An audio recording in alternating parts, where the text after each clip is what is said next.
محترم سامعین اور پردہ نشی میری ماں بہنیں، السلام علیکم ورحمۃ اللہ وبرکاتہ۔ الحمدللہ الذی ابدع الافلاک والارضین، والصلاة والسلام علی سیدنا و مولانا محمد خاتم النبیین وعلى آلہ واصحابہ اجمعین، اما بعد فاعوذ باللہ من الشیطان الرجیم، بسم اللہ الرحمن الرحیم۔ لهم قلوب لا يفقهون بها ولهم أعين لا يبصرون بها ولهم آذان لا يسمعون بها أولئك كالأنعام بل هم أضل أولئك هم الغافلون۔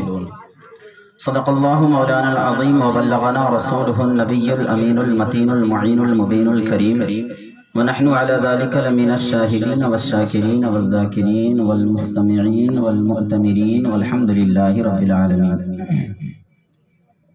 علماء اکرام کی فہرست کافی لمبی ہے، میں اپنے آپ کو خوش نصیب محسوس کر رہا ہوں کہ ان دقائق علماء اکرام کی موجودگی میں مجھے بھی کچھ لب کشائی کرنے کا موقع میسر آیا۔ آئیے ہم اور آپ سب سے پہلے گفتگو شنود سے قبل نبی پاک صلی اللہ تعالی علیہ وسلم کی مقدس بارگاہ میں درود شریف پڑھ لیں۔ اللہم صلی علی سیدنا شفیعنا حبیبنا و مولانا محمد معدن الجود والکرم،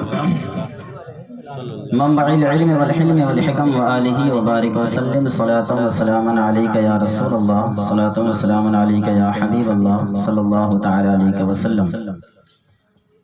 جیسا کہ آپ تمامی حضرات بخوبی جانتے ہیں کہ اس محفل کو کس مقصد اور کس ہدف کے تحت رچایا اور بسایا گیا ہے۔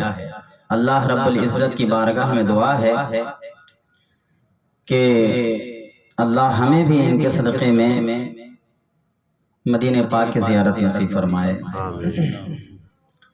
اللہ رب العزت نے ارشاد فرمایا لَهُمْ قُلُوبٌ لَا يَفْقَهُونَ بِهَا، کہ ان کے دل تو ہیں مگر ان سے وہ سوچ نہیں سکتے، انہیں کوئی تفقہ نہیں، کوئی تفکر نہیں۔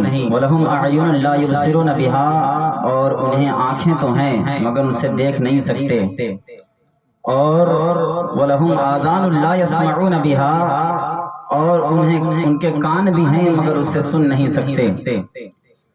اب سمجھنے کی بات یہ ہے کہ جن کی آنکھیں سلامت ہو وہ دیکھ کیوں نہیں سکتا، جن کے دل ہو وہ فکر کیوں نہیں کر سکتا، سوچ کیوں نہیں سکتا، جن کے کان سلامت ہو وہ سن کیوں نہیں سکتا۔ تو اس کا مقصد اصلی یہ ہے، اس آیت کریمہ کا اصل معنی یہ ہے کہ اے حبیب پاک صلی اللہ تعالی علیہ وسلم کہ یہ دل تو رکھتے ہیں مگر آپ کی بات ان کا اثر نہیں کرتی، گویا کہ یہ دل رکھتے ہوئے بھی اندھے ہیں۔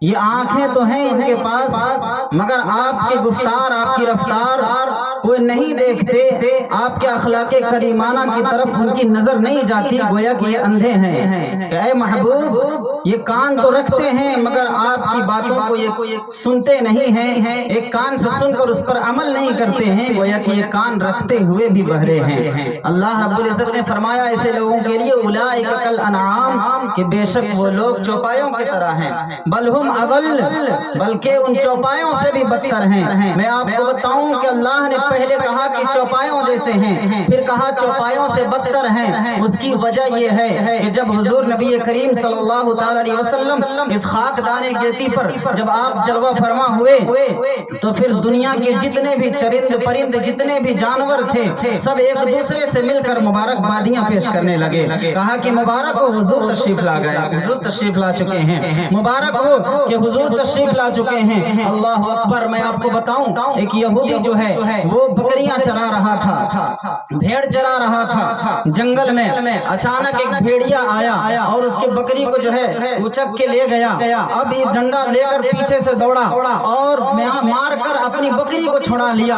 اب بھیڑیا ٹیلے پر جا کر بیٹھ کر کہنے لگی تجھے اللہ کا خوف نہیں، تم میرے منہ سے میرے نوالے کو چھین لیا، اللہ نے جو مجھے رزق دیا تھا تو نے میرے رزق کو مجھ سے چھین لیا۔ اب وہ انسان تعجب میں پڑ گیا، کہا یا للعجب، عجیب